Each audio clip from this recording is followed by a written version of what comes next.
Hi everybody, I hope you all are having a good day. I'm going to apologize if there's any background noise. My one computer's overheating a little bit, but there's also a storm approaching. But I wanted to continue and go ahead and talk to you guys about Lana Albert. There's only a few of you that know that I have been in conversations with her for the last few months, and I actually had to go back and look to see when it started, because I had reached out to her the day that she actually testified in the trial. So it's been quite a while, but she didn't write me back right away. I want to go over first, though, the conversation that I had with her the day that she died. I had no idea, and I started seeing headlines just probably like you did, and I reached out to her and was surprised that her son wrote me back and let me know that she did indeed pass away. Obviously, not a good situation, and it's sad. There's many feelings about her. So many of you have, and I have feelings too. So I'm going to go ahead and read you parts of the conversation that I just had with her and tell you about how I feel about her, and especially the end of her life and how she was with me, I think shows a lot of who she was. So we'll see what you think. I'm going to go ahead and move myself to the corner.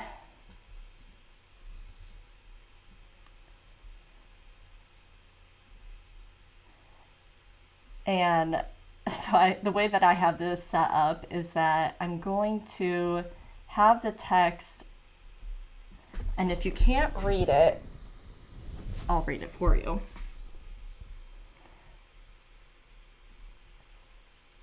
Okay.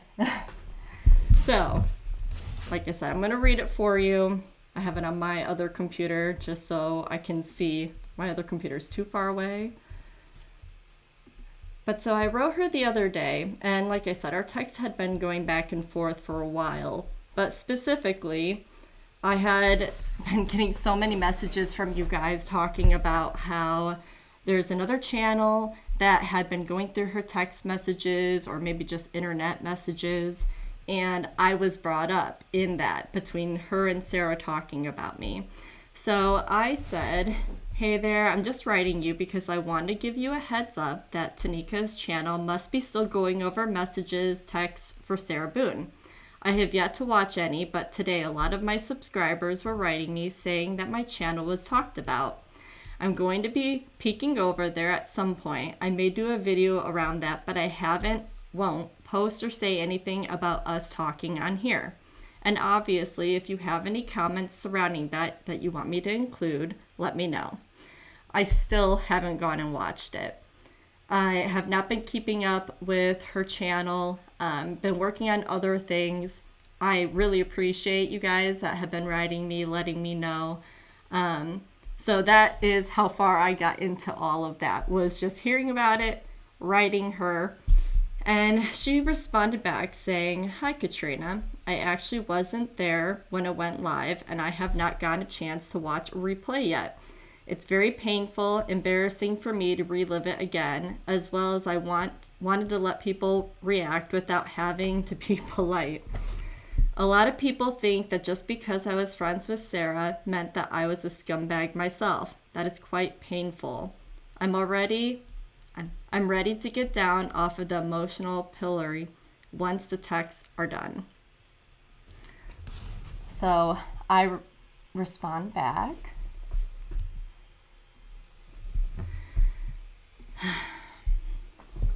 Let me make sure. Oh yeah. I know that James Owen was watching your channel. I'll have to look it up. But if I did say anything about you to Sarah, I am terribly sorry. I don't remember directly insulting you myself, but I hate that it's even possible. I had to apologize profusely to Tanika. I was not nice to her in the tablet messages. And I said, yes, you did messages with her. There wasn't much more you said. I don't know if that's 100% true because I saw what people had sent me and I have not gone and watched myself. So if there's more, I'm sure I'll find out later.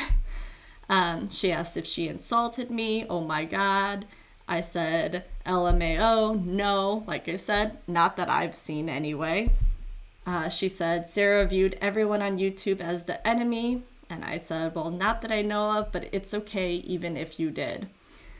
You have to understand that when she reached back out to me from my very first message, it was months later, and I'm going to read it at the end of this text thread. But she has been apologizing to me for months, and she really didn't say or do anything to me. But I think that she realized that she had done many things that she is, as she said, embarrassed about. It's painful for her to go back and look. And she was just very upfront and honest with me about all of that baggage, if we want to call it that. So I'm going to go ahead. Let me get to the next one. Hope this one's in order. Let's see.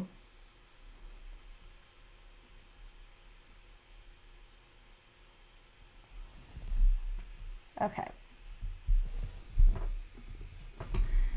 So I said, sorry, I'm failing at multitasking. I sent her a typo. My channel and my unmasked videos is what she was wondering. And she said, oh, I do remember those. That was really good journalism on your part. I said, thank you. And since everybody sent me messages today, I think it's the right thing to do is to talk about it regarding me, not you. She said, now you're making me wonder what I said. Oh, did I say something to Sarah in the tablet messages? I think we actually did possibly discuss you. I know Sarah went straight ballistic. Yikes, I totally forgot about that. Yeah, she blustered about wanting to sue you or whatever because I think it was because you talked about her son. Yeah, I hope I wasn't mean. I'm really sorry if there was anything untoward about you. It was just a typo. I can't remember the details of what happened. I do have stuff to say on that, but I'm going to finish this out. Yeah, I need to know what I said regarding you. If it wasn't nice and read out publicly, my apology to you should be no less public. And I said, I appreciate that. She said, did they tell you what I said or a specific date or text? Sarah and I type like crazy people, tons of messages. It's like a needle in a skyscraper-sized haystack. And I said, yes. And actually, you can see the timestamps. Here is one. And she said, standing by. And that was literally all I saw. So again, I have not seen anything else. And she said, okay, woo, I didn't insult you at all. And I said, LOL. Though I'm going to keep reading to make sure. I just identified you as a person who posted the game show clip. And I said, yes, LOL. And she said, which by the way was awesome. Oh, woo, thank God I wasn't cruel. The fact that she passed away this day and was so concerned about making things right with people. We did not talk about her health. We knew obviously publicly that she had health that was failing and failing fast. And the only thing that I had ever said to her regarding that was that I was afraid that Sarah was making those comments about donating stuff to give her and just using her. And I think I said that in the very first message I ever sent her, and that was the one she didn't respond to. So there wasn't a lot of talk. I had no idea that she was in the state that she was in during all of this. And now knowing it was that day, and you get to see how she felt and was feeling on that last day. She talked about apologizing to other people. She talked about that if she said anything publicly about me, that she wanted to go public and say something. And I really think that she was trying to atone for what she had been doing and had done, and it wasn't as intentional. She was just looking for a friend and getting caught up in all of that. Now, I still don't agree with a lot of the things that she did, and I think the big one is reaching out to Brian Boone, but I just want people to know that she was definitely paying for it emotionally and felt really bad. And I'm going to go ahead and read the message she sent back to me. I think I have it on here. The message she sent back to me the day that she decided to respond to my first message. If I have it on here.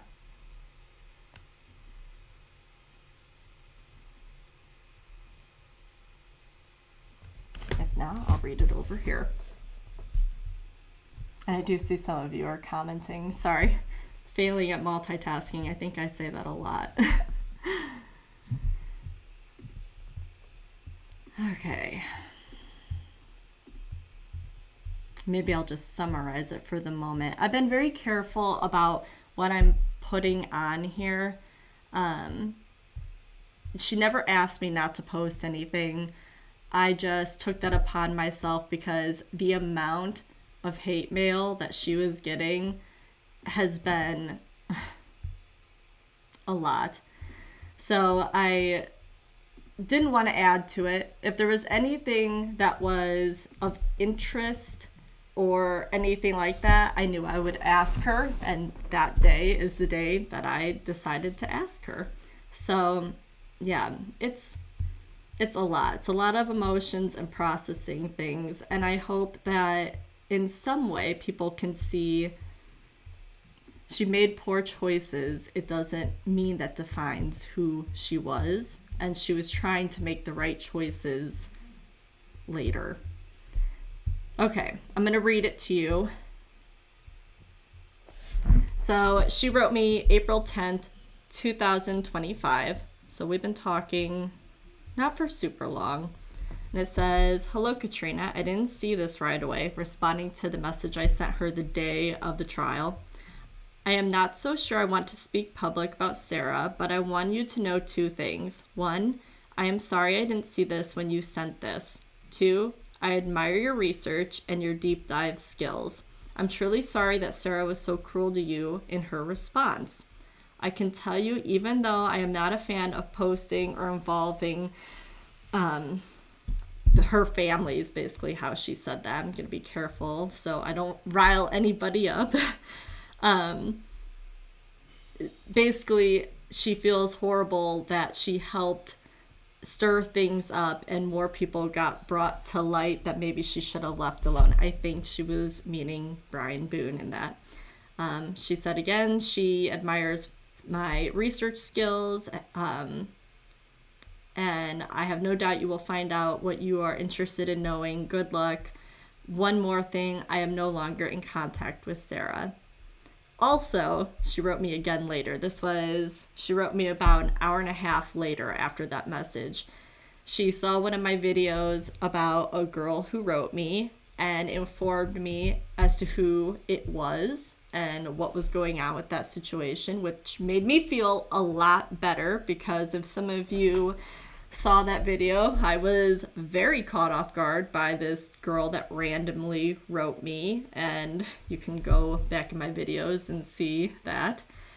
She let me know, and I really appreciated that. So I'm gonna leave it there. We did talk. We have been going back and forth all this time, and I'm sure there will be other things that I will pick through and bring forward. Like I said, I'm not interested in a big bashing session of her. That's why I haven't been adding on into anything. I know people have been reading her messages and things like that. There's enough information out there. I had nothing to contribute in that way, but I hope that does give something new or something to hear that you haven't. I'm going to see if anyone...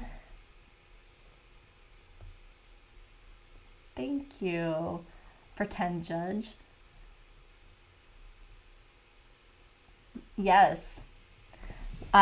She and Sarah had a falling out. Actually, I might have it that I could read it, and I'm okay with reading that part. So she did, I will say this part too. She was lonely, going through health struggles. She would see Sarah and felt that Sarah was very alone, and it made her want to reach out because they both were lonely. Sarah would start telling her who to talk to and to get information from, which is why she called Brian, but it was also people online. And she eventually said, I'm not doing that. And she would also then tell Lana, well, I saw that you were talking to this person. They need to be out of your life. Do not talk to them ever again. And she was like, not only am I not going to write who you want me to, but I am not going to cut people off and do this. And it just became that she stood up for herself. And that is one of the videos that I want to get into because I think it's an important message for people. You know, there's plenty of lonely people out there going through really bad situations, and she basically stood up to her, and it took her a long time to do it, but she did. And I told her that, I mean, what a great reason to end a friendship by taking control of a bad situation, sticking up for yourself. So that is a video I will be doing.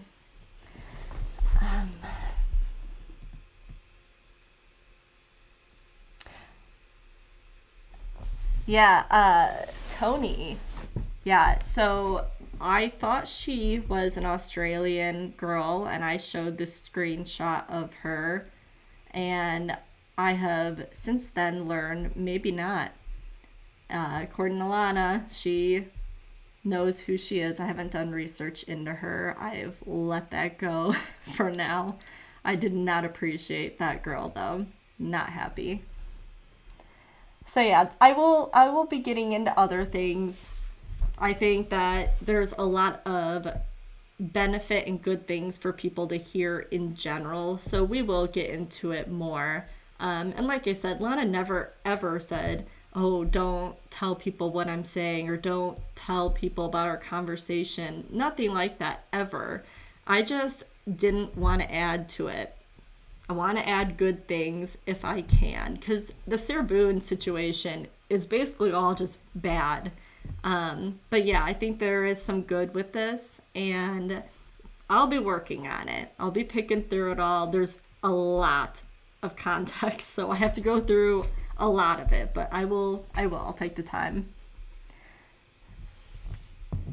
All right, guys, I'm gonna be off here for now. We actually just got home from a family funeral 2 days ago. It's been a lot. I have a unmasked video for Fabio Cementelli coming out this weekend. Man, I cannot get over that trial still. I'm so glad Monica was found guilty. Cannot wait till she is sentenced. So we will be back on there, but plan for that. And I will start working on another Lana video probably next week. And it's going to be more content like this. Like I said, if you want to go and see some of the bad things and mistakes she has made, it's all out there on the internet. So I will not be bashing her at any point. We can just learn from some of these things and try to take it all with grace, right? All right. Thank you so much for watching, and I will see you probably tomorrow. I'll be back on. Thank you.